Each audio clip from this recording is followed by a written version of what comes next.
First off, let's talk a little bit about Makefiles. For this class, you're expected to use the Linux system provided by the university, and here's a link for some info. Let's run through a couple quick definitions.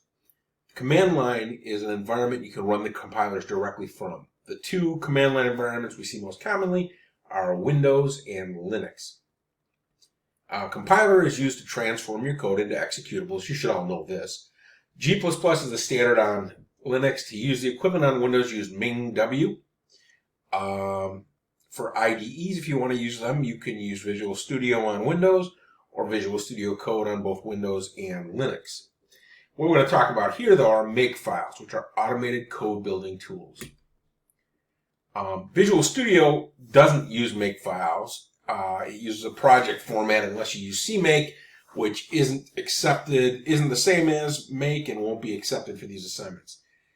If you choose to use Visual Studio, you'll still need to create a Makefile, and it will still need to be able to compile on Linux.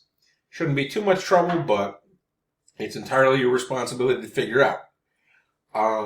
If you choose to use Windows, your best bet for compatibility is to either use MingW, or if you're running Windows 10 or later, you can install WSL, which is the Windows subsystem on Linux, and use Linux on Windows. If you wish to go further on this, this is a link to how to do it. If you don't have virtualization enabled on your PC, you'll need to do this for your BIOS. It's very important that you understand that IDEs, integrated development environments, and compilers are not the same thing. One is a tool for editing and building your code. The other is actually what builds your code. So, the Make utility automatically determines which pieces of a large program need to be recompiled and issues commands to recompile them. The Makefile tells Make how to compile and link a program. The Makefile can also tell Make how to run other commands too, like to copy files and that sort of thing. So, here's the basic shape of a Makefile. You have a target, the prerequisites, in other words, things that must change or be true, and then you have your recipe. So for here, we have our target, which is introduction. It's dependent on the file introduction.cc. And when this is matched, we're going to execute G++ with these following parameters, and that should generate our code.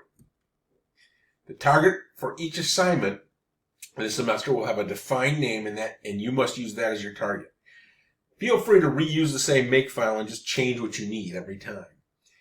In the example above, introduction is the target. Introduction.cc is the prerequisite, and if it changes, it tells Make to recompile. In the example, -O specifies to put output into file introduction, which turns out to be our executable. While is a flag that tells the compiler to report issues that might be problematic. It shows warnings. The general rule for this class on Makefiles is build one that just works and then just modify and reuse it. Here's a quick little example. So say we have our class, our file introduction.cpp that just prints out hello world.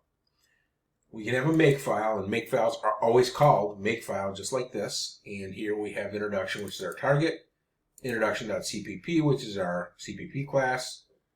We have the G++ command requires the introduction.cpp file, and it outputs the introduction. So how do we execute it? Come over here to our shell and just say make, and it'll bang around, do our compilation like we said, and there you go. If you have two files, you can list them more than one file here that's dependent on, okay, and you can also include that in your compilation as well, okay. Hope this is enough for you guys to get started with Makefiles, and let me know if you have any questions.